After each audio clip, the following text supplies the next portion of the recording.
If I think the CIA was and is a great place to work, and I spend a lot of time trying to convince smart people to seek a career there, why am I about to give you a bunch of reasons why you might not like working there? The reason is simple. I would be doing you and the agency a great disservice if I tried to sell you a bill of goods and persuading you to apply. I used to see recruiters do that, and it pissed me off. It takes so much time, money, and sweat to get an analyst into the door that I needed to make sure the people who did get in would want to stay. The agency can't afford to have people walk out the door frustrated after only a year or two. I made sure recruiters working for me gave an honest picture of life as an analyst so people knew what they were getting into and their expectations would not be out of whack with the reality they'd find in the job. I instituted what I called the speech, my attempt to make sure that we were not BSing potential applicants and to stop my new employees from expecting that after 6 months I was going to station them in Europe or pay for them to go off and get a master's degree. The speech went something like this. I've had a lot of amazing experiences during my career, as do most analysts. We travel the world, support operations, brief senior officials, and write for the president. However, none of us did all of those things in the first 2 years of our careers. That time was spent focusing on mastering tradecraft and becoming effective analysts. So I want you to think about the first 2 years of your career as largely consisting of sitting in a cubicle and learning how to write and be an intelligence officer. I promise that later on you'll have those cool experiences, but you have to put in some hard, basic work first. So consider this section of the course my version of the speech for you. These are the constant challenges you'll face as an analyst that might make the agency the wrong place for you. In this section, I'll focus on aspects of the job itself that are difficult. In my next lecture, I'll look at challenges created by the environment surrounding the job. I don't expect this first challenge will turn many people off, but it's still important to address. Being an analyst is really hard. As I mentioned earlier, you have to drink from a fire hose of information every day and come up with insightful analysis while still missing big chunks of the puzzle. You'll be told you have to write even when you don't think there's a story. And then when you do write, you have to go through the coordination process and the 7 layers of editing hell that I mentioned earlier. And if you think you've had difficult arguments in school or at work, try arguing with a fellow expert about why to use likely or most likely in a piece for the PDB. You might win that battle only to have your piece killed by an editor at 1 a.m. I still bear emotional scars from the bureaucratic battles I had to constantly fight.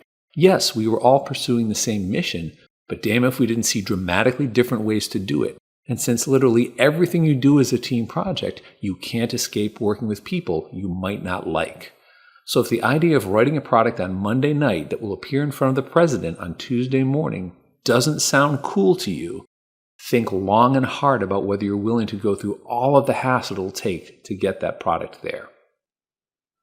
One other part of the team approach worth mentioning, because everything is a corporate product, your name doesn't go on finished intelligence when it goes out the door. That seems weird to some people at first, but the job is not about individual credit. That said, the best analysts tend to become known through their briefings and asked for by name by senior customers who come to trust their analysis and desire their input before making key decisions. Another difficult aspect of being an agency analyst is the pace and emotions can be intense. The job's hours are usually predictable and manageable until they suddenly aren't. Several times in my career, I was working on an account that was quiet one day and then launched into crisis the next. Being an agency analyst means that an explosion on the other side of the world can suddenly change your plans, whether it's your child's birthday party, a camping trip, or just a good night's sleep. Extended crises like the insurgencies in Iraq and Syria or the immediate aftermath of 9/11 stressed people to their limits. The stress is not only physical, as so often what analysts must cover is the worst that mankind has to offer, and it can weigh on you emotionally and spiritually. One group of analysts that worked for me had to watch internet videos of victims of suspected chemical attacks, for example. I spent only a few hours with them, and it was just crushing. I had similar experiences covering terrorist attacks and armed conflicts. It's not for the faint of heart, and that's nothing compared to losing someone in the line of duty who's part of the we I mentioned earlier. Think long and hard about whether you can handle this. The next challenge in being an analyst relates to the classified environment that allowed me to peek behind the headlines. The security clearance required to enter that world comes with secrecy requirements that some find stifling. That oath I mentioned at the beginning of the course means you won't be able to share the majority of what you do at work with anyone on the outside, including your family. It means you agree to pre-publication review for the rest of your life of anything you want to say in public. It means you'll have to reassess your close and continuing personal contacts who happen to be foreign nationals, to provide notification and request permission for any overseas travel, and to regularly fill out detailed financial disclosure forms. It also means you don't get to partake in the legalization of marijuana because that's still against federal law.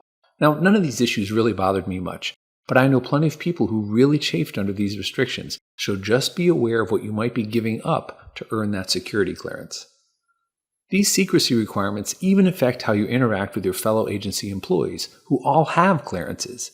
Intelligence organizations that handle classified material operate on a strict need-to-know basis, which means that certain sensitive information is highly compartmentalized. For instance, in the example I gave earlier about the suspected nuclear reactor in the Syrian desert, only a tiny number of people in the agency knew about that. If you were not working directly on the issue, you didn't have a need to know, so you didn't. Sometimes compartmentalization can get in the way of effective collaboration and valid information sharing, and striking the right balance between openness and security within the agency is a constant balancing act that can add to the frustration of being an analyst if you're the one not getting the information you think you need. If you've been paying attention so far, this next challenge should not be a problem, as it's one that comes from not understanding the role of an analyst in the agency, and that is, you are not a spy.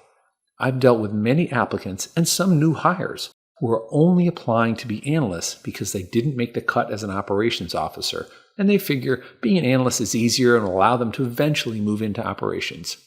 First, as I just said, it's not easy, and if your heart isn't fully in it, you will be miserable and you will fail. Second, you will have to prove yourself as an analyst for several years before even having a chance of making the jump to operations, and the ability to do that is often severely limited. If you don't want to be an analyst and really want to be an operations officer, save everyone a lot of grief and don't apply to be an analyst. This next challenge was not much of an issue to me because I joined the agency in the early 90s, but for people joining now, being largely unplugged from the outside world all day can be disorienting. You can't bring your phone or any electronic devices into your workspace, nor can you log into social media from your desk. I never appreciated how weird this was for new hires until I returned to the agency as a trainer after being in an unclassified environment in the private sector for years.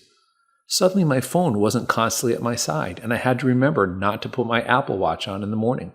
I constantly experienced phantom phone syndrome as I stood in line for coffee and reflexively reached into my pocket for my phone only to find it wasn't there. One positive side effect of this, of course, is that there are far fewer distractions, but that doesn't mean you'll miss them any less. I'm going to continue my list of challenges in the next lecture, where I'll lay out some of the challenges inherent in the environment in which you operate as an agency analyst.